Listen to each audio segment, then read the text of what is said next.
Welcome to a new episode of the Creative Industry Insight podcast. I'm your host, Bobby. Today, we welcome re-recording mixer slash sound designer James Ashton, who joins us to talk about their work on Furiosa, a Mad Max Saga. James will talk us through creating the soundscapes of the various vehicles in the film and the creative choices made for the sound. Please be warned that there are heavy spoilers in this episode. Now let's jump into the conversation with James.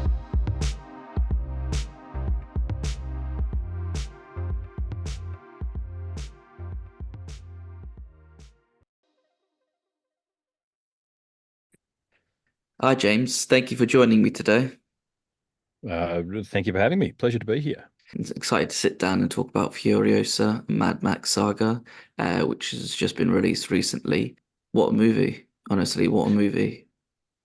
It's a monstrous body of work. That much is very true.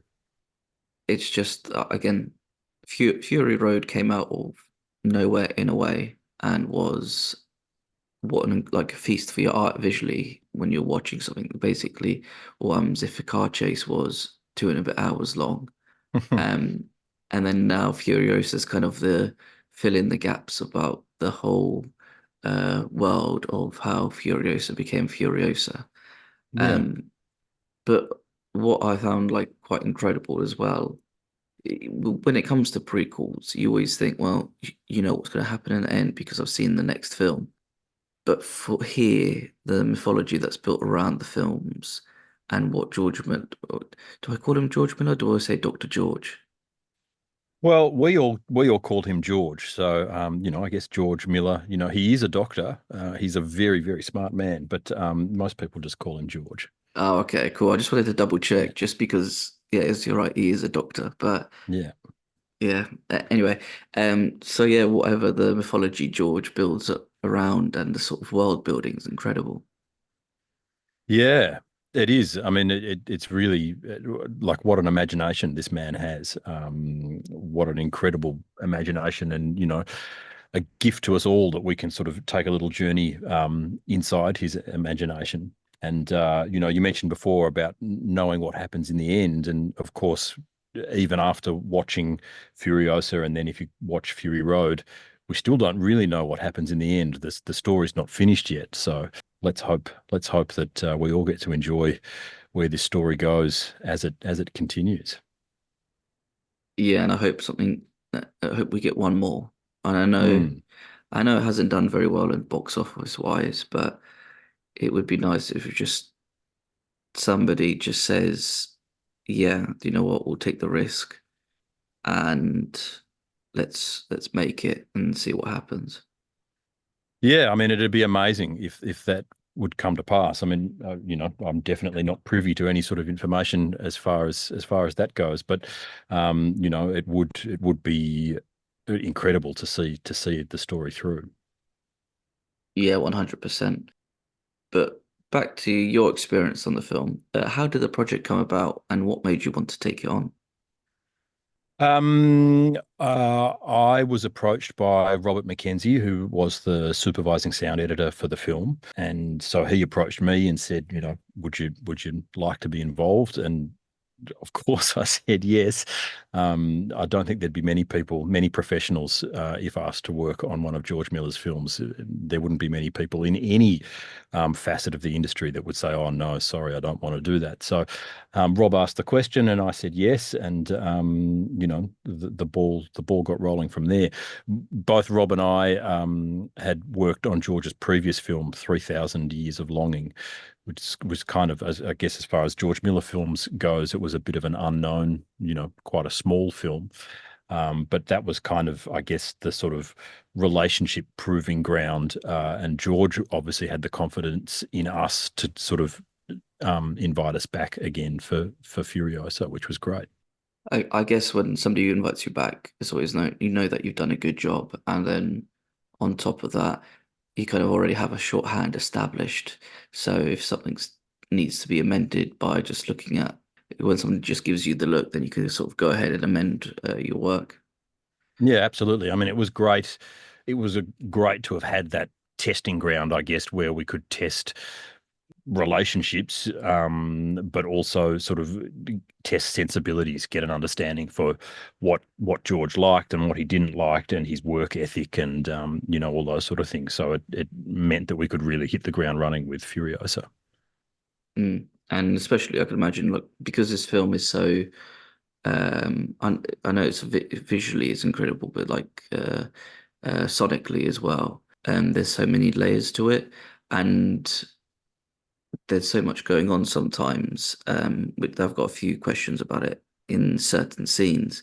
Um, but when it came to sort of the research and prep stage for you, where did you begin? Because with the film being a prequel, are there things that you had to think of, like you had sounds from a previous film that would be incorporated to this film, but then other things that you had to think about, like what came before it. So I guess like a example I'd say for that is like in June where they would have the thumper for the worm, but Hmm. when they did the thumping, like what came first? Was it the thumper or was it the thumping that people physically did? Yeah. Yeah. No, it's a great question. Obviously the Mad Max franchise, or the Mad Max Saga as it's officially called, is old. This is the fifth installment, and the first film was well and truly before my time. So I guess my research started just by going back and rewatching all of the films. So I started from the first film and watched the first, second, third, and then Fury Road. I mean, for me, I'm just a touch over 40 years old, and so the first three films were kind of before I was old enough to be aware of their significance. Fury Road, I saw as a slightly younger man, and was just absolutely blown away by it. I thought it was such an incredible film all around in all departments, not just the sound. So I was definitely very enthused after seeing that film and interested in the saga. In terms of like bringing sonic things from earlier films into Furiosa, there was really nothing that we were asked to sort of to carry over. And part of that, I guess, is because it's set in the wasteland where anything goes, and everything that we see, that's been made by humans has sort of been cobbled together and stitched together, and everything's very ad hoc. And so I guess that gave us a, like sort of unending license to just make this film its own film. And I did rewatch Fury Road before we started work, but I only watched it once. I didn't keep going back to it. I thought, for me personally, Furiosa and the sound of Furiosa, it had to be its own thing. You know what I mean? And we were a new team. There was one person in the team who'd worked on the previous film, but otherwise we were all new to the franchise, and I kind of felt, well, we've been invited to make a contribution. We should be making our own contribution, not just trying to copy what somebody else's contribution was. And so those two things put together sort of meant that we didn't really have to sort of pay any specific homage to the previous films. Okay, cool. I guess it's always interesting how you can sort of you have to go back into a world a number of years to develop the sound because with Fury Road there's obviously their own soundscapes and whatnot. But when you go back in time, then it's thinking like, well, how different would this sound? What would this sound be like? What would the wasteland sound like compared to another film?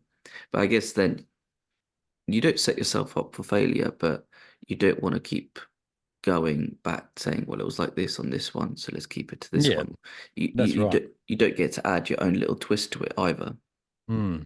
And then George never once said to us, "Oh, please make this like one of the earlier films." Like he never once referred from a creative point of view that he never said make this like that. Or the only exception maybe was with the crowds. There are some big crowd scenes. There were bigger crowd scenes in Fury Road, and we know from what George said to us that he had quite a difficult journey getting those to sound the way they sounded. And so he just didn't want to go through that difficultness again, so he was relatively specific in saying, don't don't go on this particular journey, do it like this because this is what worked last time around, and I was really happy with it. But that was more of a technical thing, I think, in terms of how the crowds were crafted as opposed to the sonic identity that they had. What sort of problems would you have with a crowd, and how, as a sound designer, I guess this is probably more a question for the previous sound designer, but there's also maybe a general question when you're doing crowd sounds and having issues that he had during Fury Road, how do you tackle the crowd sound and how do you make it sound realistic of like people being in despair? It's a great question, and they are really difficult because in order to make a crowd sound really big, you need a lot of people, and that's typically very difficult to facilitate.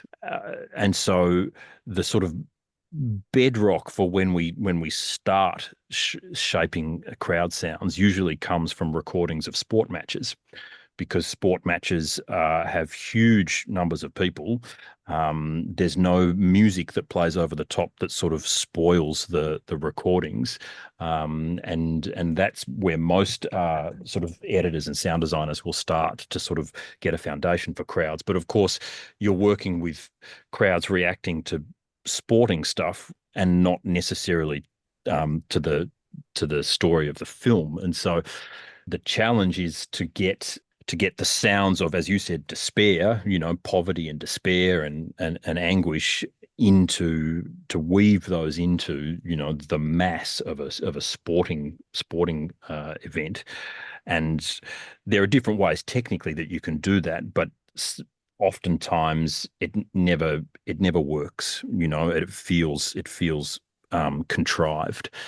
And that, according to the way George sort of tells the story, was the sort of journey that they went on Fury Road, and it always kind of felt somehow contrived to him until he got put in touch with some folk in New Zealand. There are some wonderfully talented sound people in New Zealand, and they actually went to a rugby match, and at the halftime of the rugby match actually asked them to do specific sounds for the film, so that they didn't have to sort of simulate or synthesize the crowd.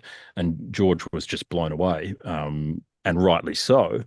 And so he basically said, I want you to do that again on this film. So we again reached out to people in New Zealand and asked for their help. We did have access to the materials, some of the materials that were used in Fury Road. So we had, for us, the foundation was the material from Fury Road, and then we sort of sprinkled the salt and pepper on top with some new recordings from real crowds in New Zealand.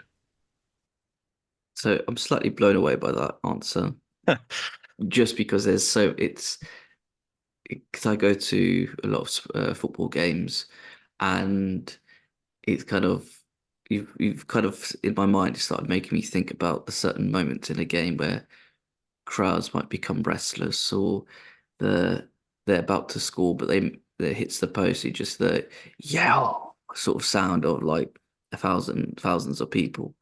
But on top of that is also the funny sort of like halftime going out and being like, yeah, can we get you guys to make some sounds for us? It feels Yeah. like such a cheat sheet thing, but so clever Mm. at the same time. Yeah, I mean the crews in New Zealand, had a lot of practice with that on Lord of the Rings, and so it was something that it was a process that people were familiar with. I mean, the logistics of trying to organise that here in Australia, I just don't think because you have to talk to the sporting organisations, to the stadium organisations, you have to get permission from the leagues, the teams, the logistics you'd have to go through are not small, because they'd sort of had so many goes at it on Lord of the Rings that I guess it was just a bit easier for them to facilitate in New Zealand. I guess once one company has done it, should I say, it's probably easier then for the next person and the next person to come in because then the leagues, all the other sort of governing bodies and teams understand what is needed and what is going to happen. Yeah, that's right. Um, That's right. I mean, it's like all things with any sort of logistics, but specifically filmmaking. Like when you need to rely on people that aren't film practitioners, if they've already been exposed to it and they already sort of have some sort of expectation, then it makes it easier the next time you need to go to them for whatever you need. yes, and it's again, I think sometimes filmmaking is a bit of a Trojan horse when you bring people in to say this is what we want to do when we're making our film, and people are like that's a really good idea. And they're not realizing how much is actually is coming in with trucks, trailers, Mm, footfall, and whatnot. yeah, yeah. Uh, But I mean that played in our favor as well on this film. Um, as soon as you said to somebody, "Oh, we're making the soundtrack for the next Mad Max film. Would you be interested to help?" Like people bend over backwards. Like you get people in the background sticking their hands up, pick me, I want to help. What can I do?" Like people they were just so excited about it. So that definitely made things easier. yes, and especially with as soon as they hear something that they know is popular or something they've heard of, yeah, as you said, people will be like, yeah, I'm definitely doing it. Yeah, yeah. What I'm curious to know about as well is the sounds of vehicles in the film. And there are times where you'll be sitting and then there'll be with especially Dementus and his crew where there would be I didn't count this, but there'll be many sounds of bikes revving and driving off.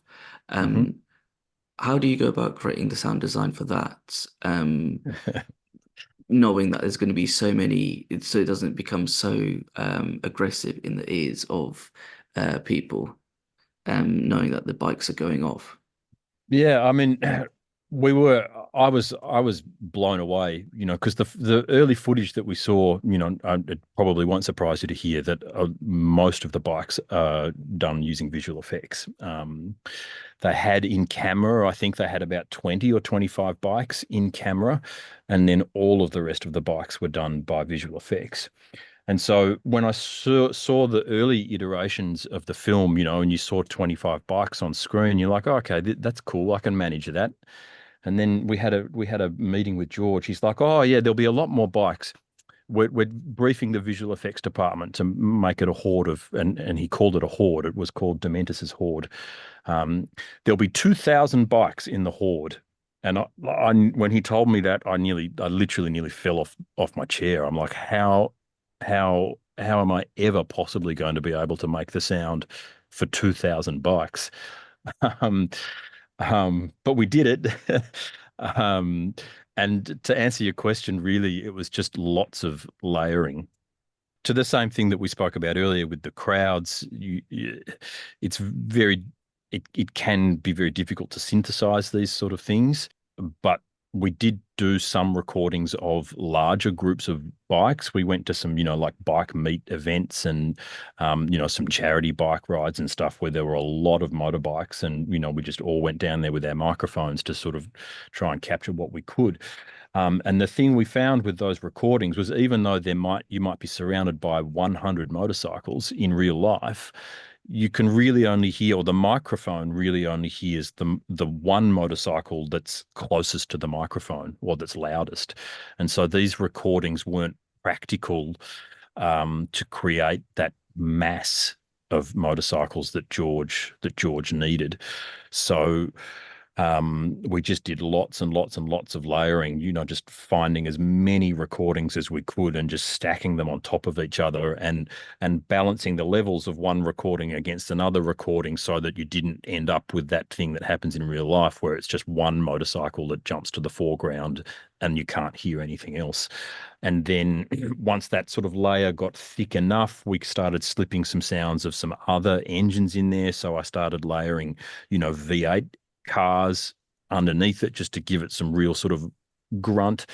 And we also utilized a software package called Sound Particles, which which is the sort of sound equivalent of how VFX artists would create elements like smoke or dust or water. Like you can specify an individual particle in this sound software and then tell it how many iterations you want and how you want the iterations to move. And so you can actually physically put in this software, you say, I want to have 2,000 particles, spread across 10 kilometers. They're all traveling at between 80 and 100 kilometers an hour, and you can give the mass motion, and so that also helped the bed, I guess, the sort of the foundation of the mass of the motorcycles.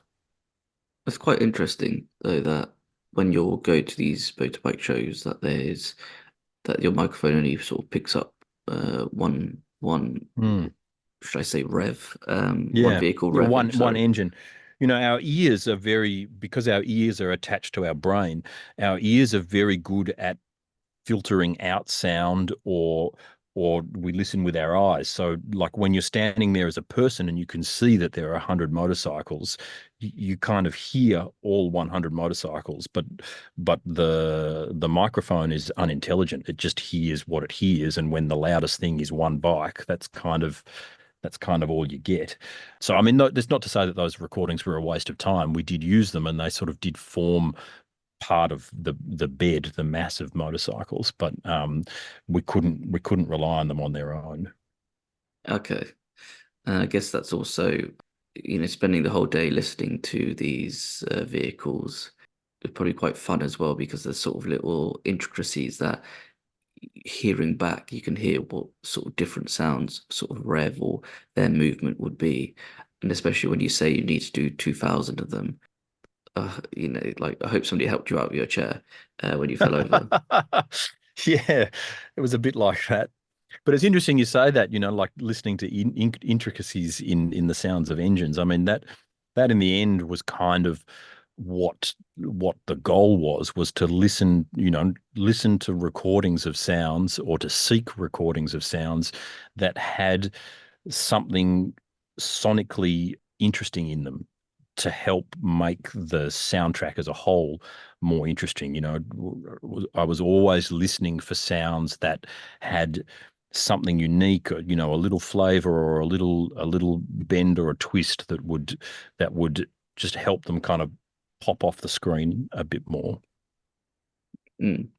And like, how would you go about that sort of if for them to pop up?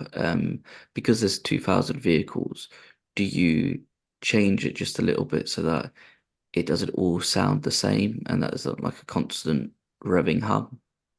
Yeah, I guess like a term that sound people will often use amongst ourselves is shape. Good sounds have shape, and when a sound has no shape, it's flat, and it becomes kind of monotonous, monotonal. And so that was what I was either looking for or forcing with the group stuff, was trying to force shape and contour so that one bike would pop out for one rev on the right side of the cinema, and then another bike would pop out for another rev, so that there was this like constant sort of interwoven dance of little bits of engine just popping in and out and ducking and weaving, and I'd pan sounds around the room so that everything was always fluid, and that it had shape. It wasn't monotonous. Okay. Yeah, just because it's always interesting to find out how things don't sort of like not overshadow because that's not sort of visual, but they're sort of overpowering for people and their senses. Mm. What I'm also curious about is like the creating the soundscape for the wastelands. With wastelands, I can imagine there's a lot of sort of stillness to it amongst the madness of who's inhabiting the world. But as a sound designer, how do you go about creating a natural stillness and silence in a world where it doesn't take the audience member out because they think that something's a bit off with the silence? It's a good question, and I'll be really honest with you, Bobby. The sound of the wasteland was not my responsibility. Tara Webb, who was another member of the sound team, she was in charge of all things atmospheric, as it were. I can kind of help answer the question by sort of saying that what Tara sort of really the only tool she had to work with was wind. Wind and sand, how the wind made the sand move, and I think she did an amazing job. And I think she just started with the practicalness of the wind by, and I mean that literally, whenever in camera we saw hair move or cloth move or, a tent flapping in the background, Tara made sure that there was some wind to support that. So she individually spotted every little buffet that we see in camera with sounds that she'd chosen, and that became the backbone of the wasteland. We did also have some recordings of some singing sand dunes, and that was not something that I was even aware of until I sort of saw a making of video from the first Dune film, and they talked about singing sand dunes. I'm like, wow, that's incredible. So we started doing some research into those, and we found some great recordings of them. And so there are some times when those kind of melodic sort of tonal sounds of the sand dunes were sort of introduced. And again, that was all Tara's fabulous work.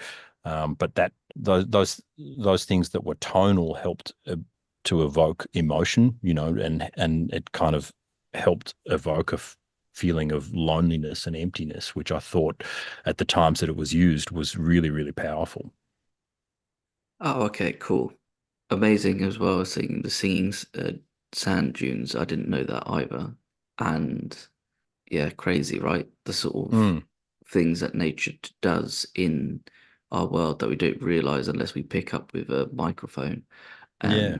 But then also the sort of, as you're saying, the bit of if something's like moving with the wind, knowing that you have to put something in there just to sort of not notify the audience, but just have it as like a to reference to as well. motivate it, like if something's if you can see somebody's hair moving, like a hair blowing in the wind, something has to blow it. You know what I mean? And so oftentimes we don't go to that level of detail in a film either because there's not the sonic space to fit it in or because there's not the time in the schedule to sort of get down on that sort of shot by shot level with that sort of minute detail. But we did have the time and the space in this film to do that. And so it was perfectly justified. And it just works so well when you sit there and it's all subtle, none of it's really overt, but it just glues it all together. You know what I mean? It glues the sound to the pictures and makes the pictures somehow more believable. Yes, and it's the same with like it's like trying to create a world that is believable and is just it feels natural for the audience, so you don't get taken out of it. Mm, Um, because it just doesn't. I guess sound.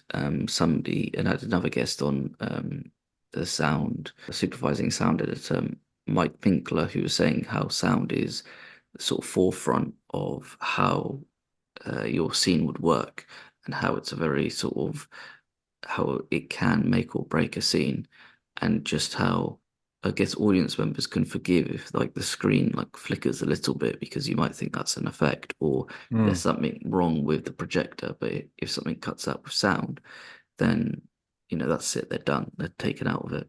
mm. I always say too that sound is half of the picture. You know what I mean? If you take the sound out of the movie, it's not much of a movie to watch.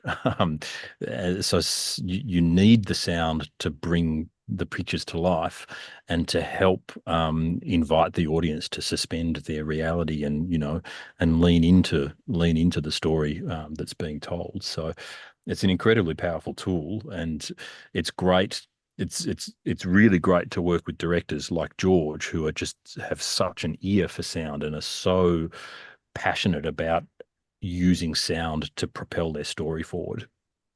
And do you find if you're working with different directors that sometimes maybe neglect is not the right word, but it's the more they're concentrating on the visual rather than the whole sort of sonic side of it all. All the time. I mean, film when we think of film as a body of work, we think of it visually. I mean, there's so many different. It's what I love most about film is there are so many different artistic disciplines that go into making a film what it is. But at the end of the day, people sort of consider film to be a visual medium, and I don't mean this in a negative way. It's just how it is. Most directors are visual directors. They're concerned about image composition and light and distance and perspective, and sound is just kind of something not that comes afterwards, but it's not something that they're sort of taught, I guess, to sort of really get their hands dirty with.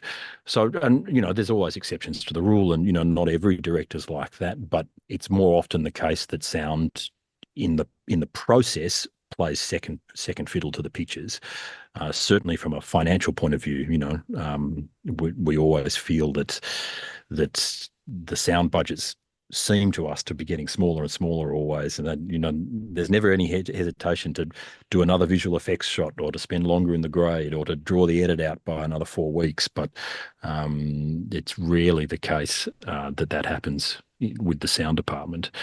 And that, again, to speak about Furiosa, was one of the wonderful things about it, was that we were never pressured by the production to do something faster or to do something cheaper or, and so that for me was a genuine rarity, because usually it's like, oh, we needed this yesterday, how quickly can you finish what we're doing because we've got a screening or, whatever it is.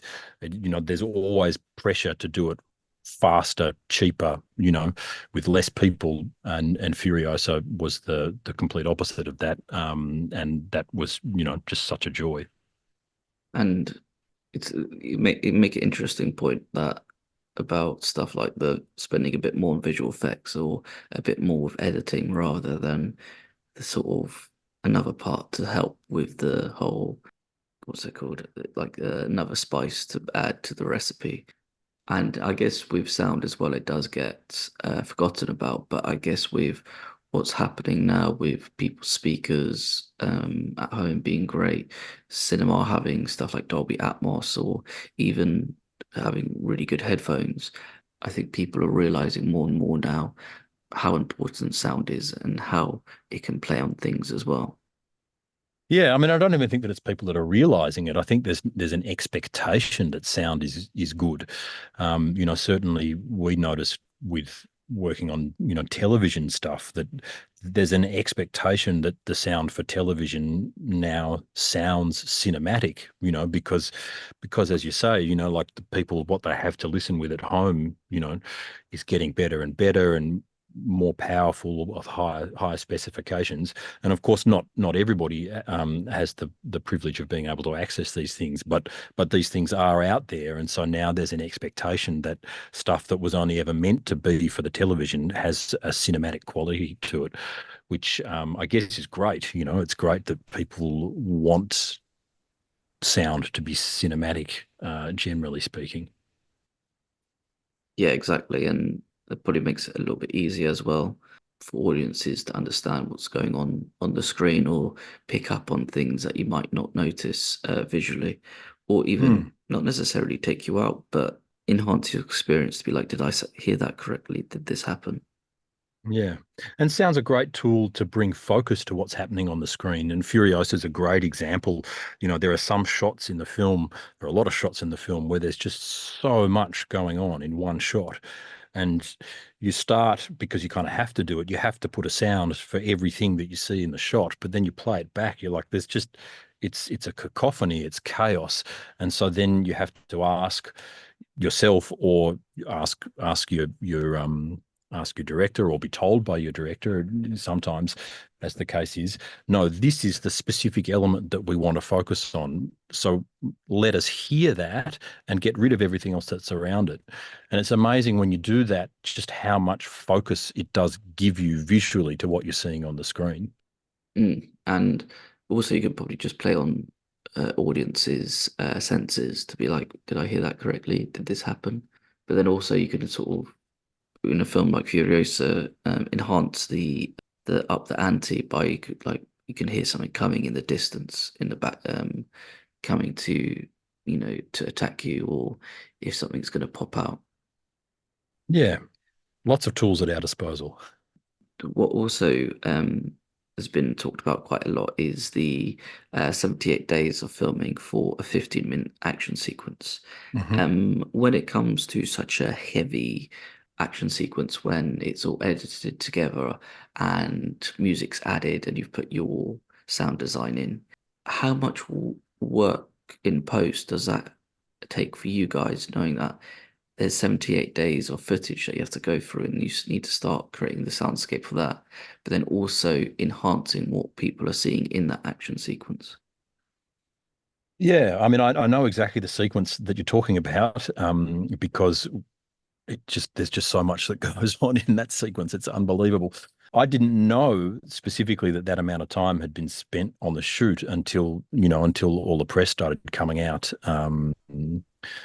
quite recently. I'm like, oh wow, I didn't realize that that specific sequence took so long to shoot.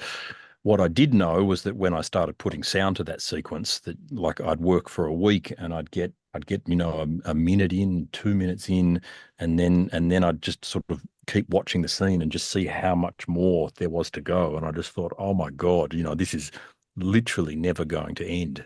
Um, so I guess in a way, the amount of time that they spent on set getting that done is the amount of time that we needed to do in post was kind of somehow relative. It was made, I guess, the stakes were higher because George initially said that he didn't want to have any music in that sequence.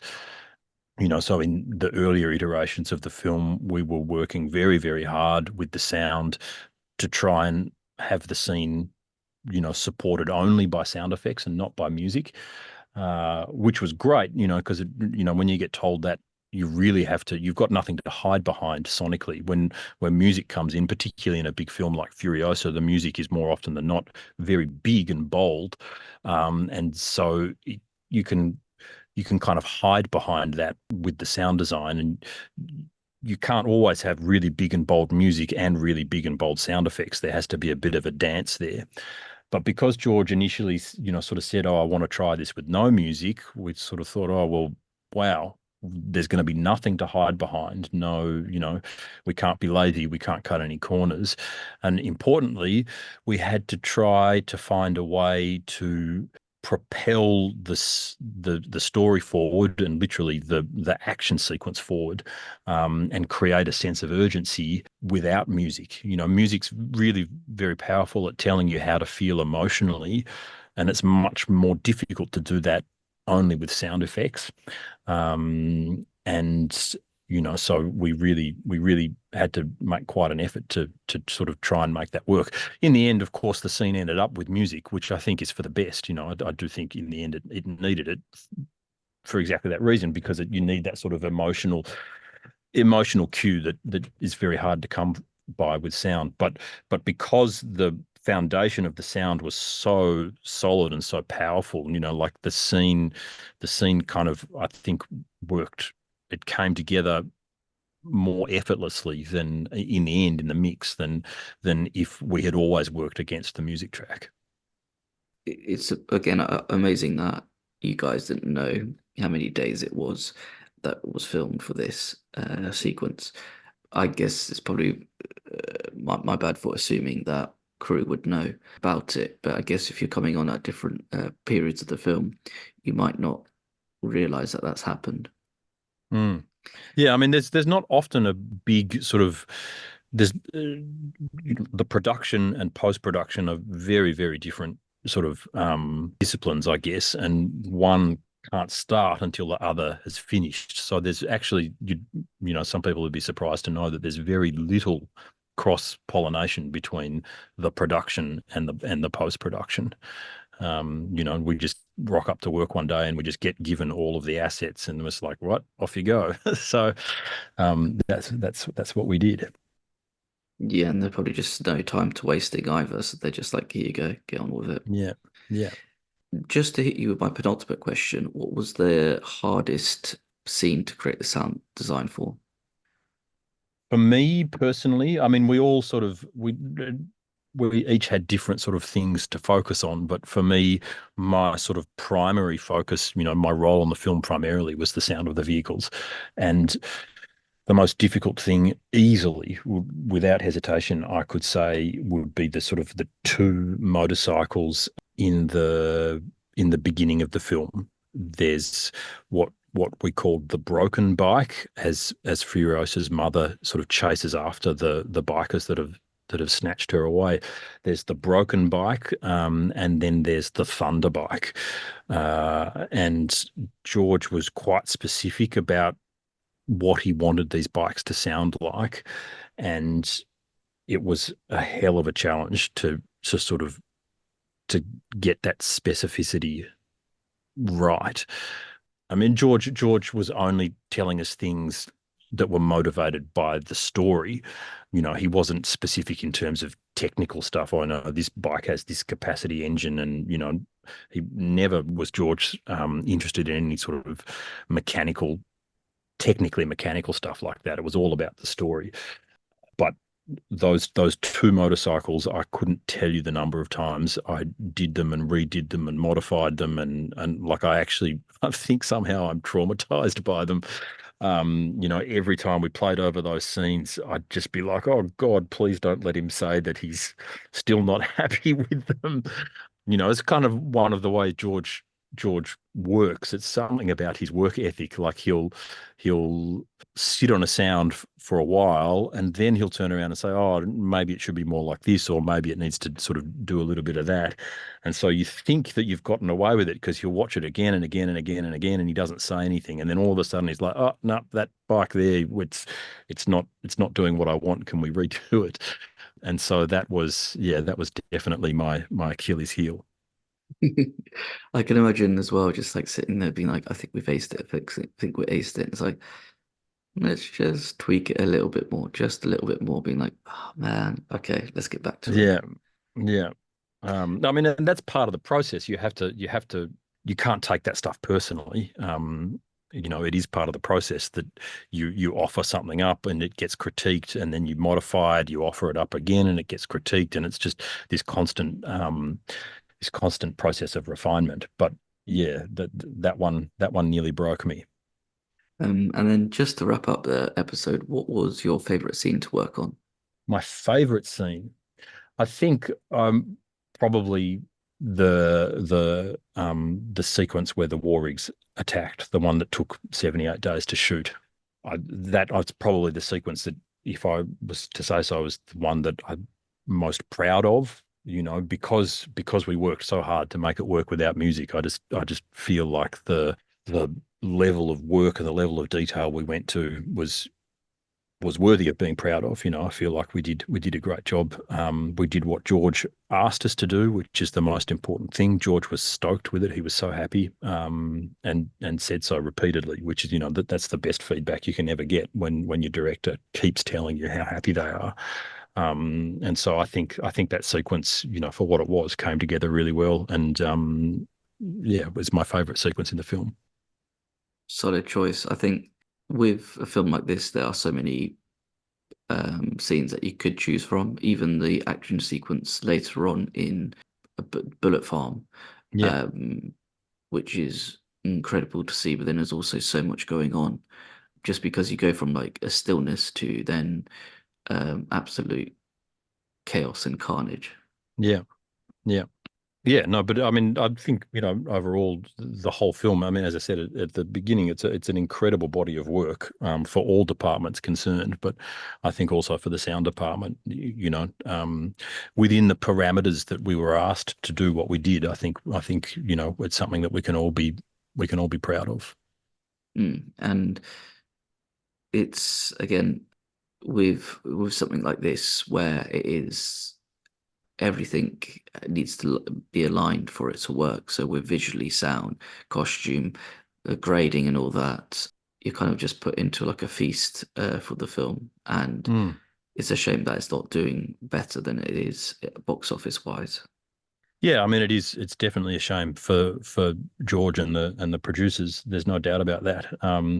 But you know, I think it was George who said it, actually. I read a quote somewhere. I think it was from George, that a film only lives in the audience, in the same way that we as sort of individual practitioners in the industry have to offer up our work and for it to be critiqued by the director has to offer up his work, the whole body of work, for it to be critiqued by the audience. And so it's just the nature of the beast. Yes, and with it's just again, it's funny because in a few years' time, somebody will be like, somebody will find it, and there'll be like a thread on Twitter about like how we failed this film, or somebody else will find it, and it'll have like another afterlife, as these things go with films. Mm. Yeah, let's hope so. Yeah, and then fingers crossed for the third one. That's it. Yeah. James, thank you so much for your time today. Furiosa's out now on VOD. Go out and listen to James and his team's work. Thanks, Bob. It was a pleasure having a chat with you. So thanks for inviting me on, and hopefully everybody has enjoyed or can enjoy the film. Great. No, thank you once again. You take care and bye bye. Thank you so much.